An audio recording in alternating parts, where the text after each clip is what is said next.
دوستو ابن خلدون پاسٹ اور فیوچر کا ایک گہرا کنیکشن بتاتے ہیں. وہ یہ کہتے ہیں کہ ماضی جو ہے وہ مستقبل سے اس طرح جڑا ہوتا ہے جیسے پانی سے پانی جڑتا ہے، اور اس میں پرانا پانی نیا پانی جیسا کچھ نہیں ہوتا، پانی پانی ہوتا ہے.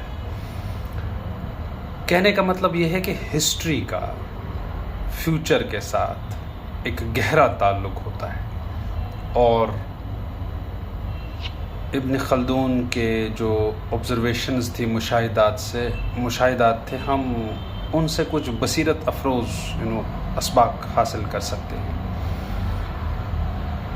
مقدمہ میں ان کے بے شمار ایسی ہنٹس موجود ہے، عروج الزوال کی بات ہے، کتاب العبر کی بات ہے، اور ہمیں یہ مان لینا چاہیے کہ جو ان کے مشاہدات ہیں وہ یقیناً جدید دنیا پر وہ سارے لاگو نہیں ہوتے، کیونکہ اگر ہم لائن بائی لائن دیکھیں تو مقدمہ ریلیونٹ ہے، ایسا تو نہیں ہے، بہت کچھ بدل گیا ہے. لیکن خلدون کے مطابق جو خصوصاً انہوں نے مسلم سویلائزیشنز کی ڈس انٹیگریشن دیکھی، اس کا زوال دیکھا، وہ بالکل سٹیک بیٹھتا ہے آج کے دور کے حوالے سے بھی. اگر ہم ایسا دیکھیں اور کس طرح سے ان کا جو کانسیپٹ اصابیہ ہے، اور اس کا دونوں اصابیہ کا نہ ہونا اور اصابیہ کا ہونا کس طرح قوموں کی تقدیر بدل سکتا ہے.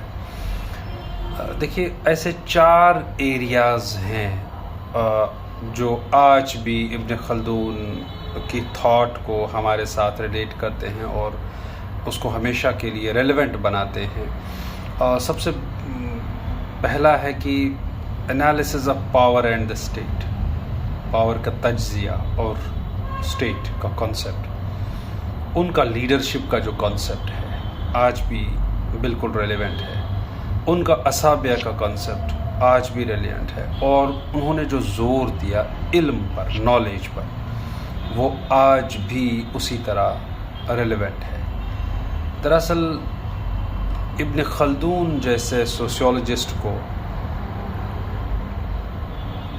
انہوں نے 14th سینچری میں لکھا، اس کے باوجود بھی آج وہ اتنے ریلیونٹ ہیں. یہ اسٹوڈنٹس آف سوشیولوجی اور ہسٹری بخوبی سمجھتے ہیں. بہت کچھ بدلا اتنی سینچریز میں، لیکن دوستو ایسے کچھ کور کانسیپٹس ہر ایک آتھر کے، ہر ایک تھنکر کے، ہر ایک فلاسفر کے ایسے ہوتے ہیں جن کی وجہ سے وہ ہمیشہ زندہ رہتے ہیں. اگر آپ کارل مارکس کی اگزامپل لیں، نیست پیغمبر و لیکن در بغل دولت کتاب، علامہ کا ٹریبیوٹ ہے کارل مارکس کے لیے، داس کیپٹل کے لیے.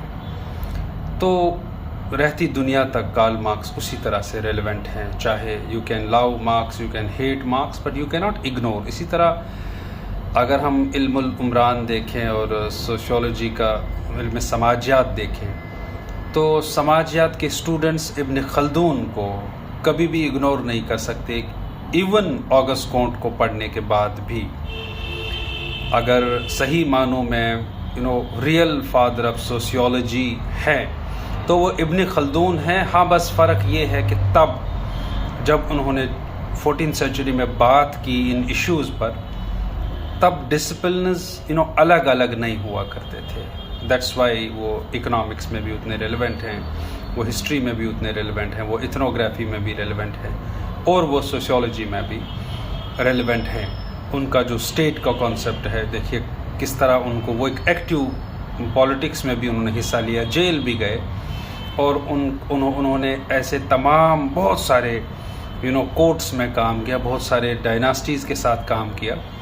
تو ان کو وہ ڈپلومیٹ بھی رہے، وہ قاضی بھی رہے، ایک ملٹی فیسٹڈ پرسنالٹی جو چیف قاضی بھی بن جاتا ہے اور ایک ایسا جو ڈپلومیٹ بھی ہے. تو سارے پہلو ابن خلدون جیسے تھنکر میں ہمیں دیکھنے کو ملتے ہیں. اور ان کی کتاب بار بار جس پہ میں آ رہا ہوں، مقدمہ، وہ ہم سب کو پڑھنی چاہیے، اور ہمیں اس سے لیسنز لینے چاہیے کہ کس طریقے سے کوئی ایسی بھی تصنیف ہو سکتی ہے جو رہتی دنیا تک اپنی ریلیونس کبھی نہ کھو دے، اور ابن خلدون کی طرح آج کل کے اسکالرس کو ان کو مشعل راہ بنا کر ان سے انسپریشن لے کر کام کرنا چاہیے اپنے ڈسپلنز کے لیے، رادر دین ایک سال میں 2 کتابیں نکالنے کے بجائے ان کو گہرا مطالعہ کر کے کام کرنا چاہیے۔